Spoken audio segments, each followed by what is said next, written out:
All right, guys, we're going to get started with this portion by explaining your foot positioning and your kind of your structure of your legs in the leg entanglement for how to protect yourself and why you're going to be doing it this way.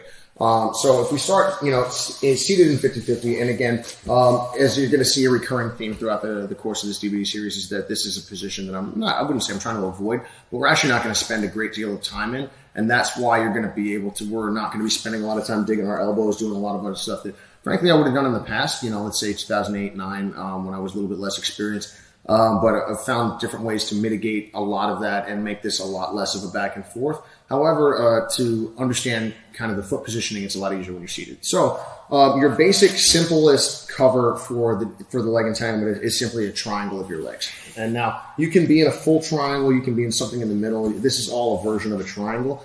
I'm taking my outside leg and I'm covering my inside. Now, this is for a couple different reasons. One, it creates some extra tension in the position, and most of my tension is not coming from flexing my muscles. That's usually a poor way to create tension. It's coming from limiting space. So if I flare my knees out wide, I can put both of my arms through my lock, and that creates a great deal of space. Adam, if you just remove your leg, oh my God, well, that's not good.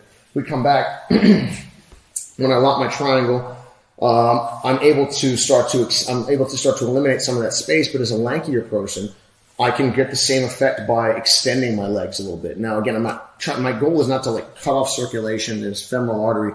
It's simply to eliminate space around the lock as best I can, and then also protect my leg. As most of you guys are already aware, the inside heel hook is the absolute king of heel hooks. Other things definitely work. You can definitely hurt people. But this is the easiest way to win in this position. And unfortunately / fortunately, inside heel hooking is also kind of sort of heel hooking for dummies. It doesn't take a whole lot of precision to really be able to hurt someone. It's like hitting somebody with your backhand. It's nice when you're really good at it, but even if you're not so good at it, you wouldn't be happy. Even if someone's not great at it, you wouldn't be happy to let them punch you in the face with their backhand, even if they're a regular person. So what we're going to do is recognize that I want to cover this and make it as difficult as possible for Adam to access it. The way that I'm going to accomplish that first is by a triangle. A second way to do that is by crisscrossing my feet and extending my legs. And a third is almost going to be praying, keeping my feet together as if I had my hands together. All I'm really trying to do is make sure that this foot doesn't holster itself next to his hip or end up toes underneath his armpit.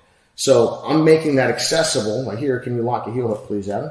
No, I've done one. Can you lock a heel hook here, even if you go around and lock it up? Not for real. Yeah, there's too much foot and too much leg in there. It doesn't allow for torque. And then same kind of deal.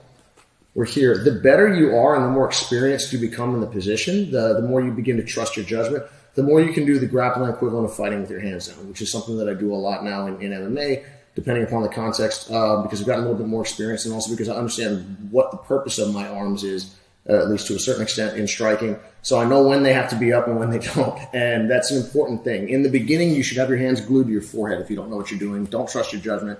Same kind of thing. In the beginning of your protection of your leg, you're going to be spending almost all of your time, and rightly so, in a triangle or in a crisscross. The longer your limbs are, the more the crisscrosses and extension is going to be necessary to eliminate space in here. The shorter your legs are, the more a triangle will actually do this for you. So, however, over time, you're going to be able to understand that you can reposition and move your foot in space, or you can glue it to the ground in order to protect yourself. But again, you're walking a very, very fine line, and you have to know what you're doing and how. So even though you're going to have to go through some bumps and bruises on that, make sure you're practicing that with safe people who are not going to try to cripple you if you screw up. If we come back and have him standing now, I'm going to be doing the exact same thing. I'm going to be doing a combination of triangle, extension, prayer with my feet in order to protect myself. So lock the heel hook, please. Nope. Lock the heel hook, please. Nope. Lock the heel hook, please. You can see my foot. You can lock it up, please. It just doesn't, it's not going to allow him to get leverage, and you'll be able to feel the position. So this is going to be your initial 3 spots that you're going to be hanging out with your legs in the position. What you want to do is be able to play with the tightness and looseness of it. It's not that you always want it tight. It's not that you always want it loose. You want to understand that by bringing your knees close to you, you're actually expanding space in here. By extending your limbs, you're actually eliminating space.